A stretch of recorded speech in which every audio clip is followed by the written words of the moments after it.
আমাদের জন্য, এই সমাজের জন্য আপনি 30-27টি বছর এই মসজিদে মুয়াজ্জিন থেকে শুরু করে ইমামতি করে আজকে চলে যাচ্ছেন।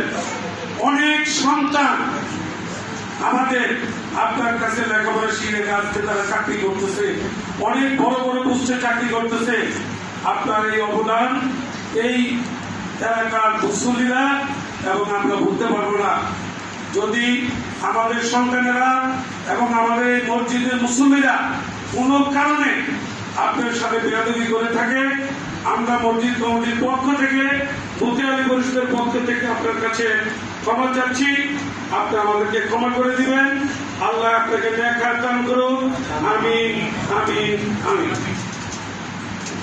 আমাদের সম্মানিত সাধারণ সম্পাদক